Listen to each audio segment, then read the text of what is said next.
Hello everyone, Rev Kathy here, and we are talking about practicing lesson 16. I have no neutral thoughts. So this lesson really speaks to the power of our mind. The idea for today is a beginning step in dispelling the belief that your thoughts have no effect. Everything you see is the result of your thoughts. There is no exception to this fact. Thoughts are not big or little, powerful or weak. They are merely true or false. Those that are true create their own likenesses. Those that are false make their likeness. There is no more self-contradictory concept than that of idle thoughts. What gives rise to the perception of the whole world can hardly be called idle. Every thought that you have contributes to truth or to illusion. Either it extends the truth or it multiplies illusions. You can indeed multiply nothing, but you will not extend it by doing so.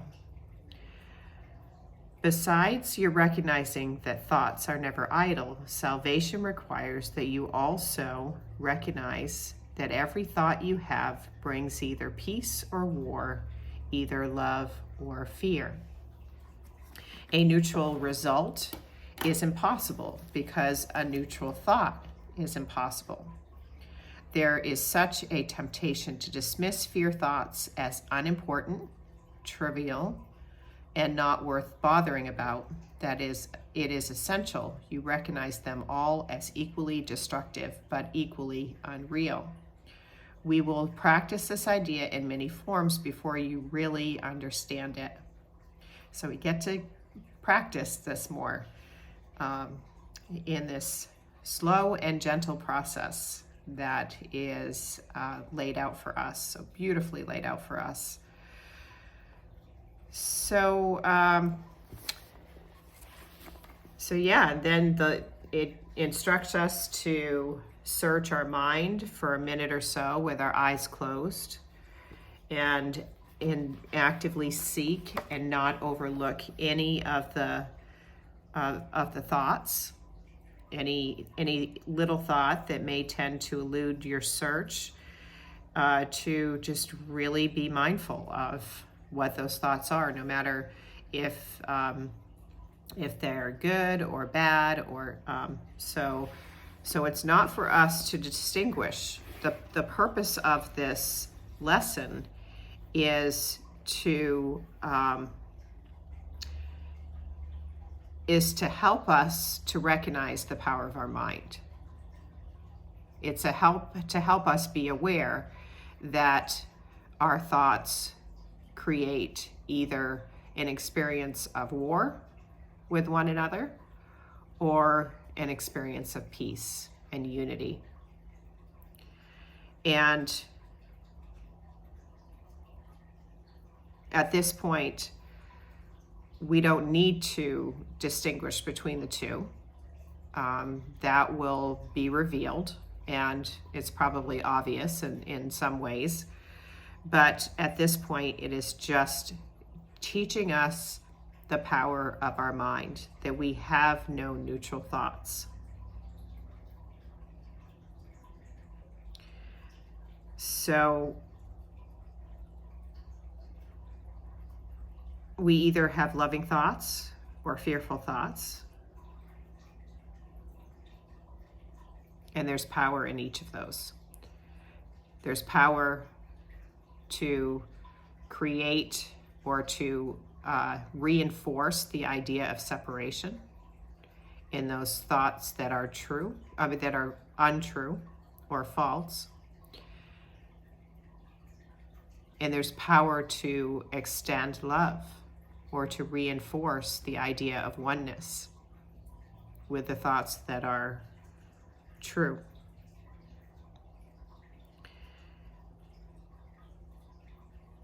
So there's power in all of our thoughts to make of the world and make of one another what we would have them be. And we have the power of choice. We can choose, do I want peace? Am I determined to have peace? Or am I satisfied with being at war? With the idea that I'm separate?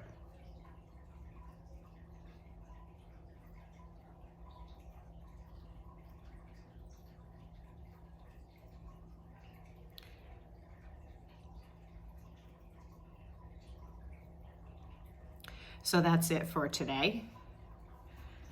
I was searching my mind to see if there was something else that I was being guided to add to that, but I think that this lesson is really pretty straightforward as far as the purpose of it, you know, the aim of it. And we do have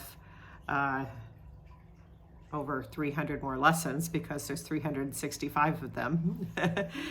So we're going to really just be aware and recognize how our mind works and the influence that it has on our world, on the world that we see, on our experiences, on our relationships. So that's it for now. Have an awesome day or evening, wherever you may be. I wish you peace, and I wish you awareness that you are loved beyond your greatest imagination. I love you. Mwah.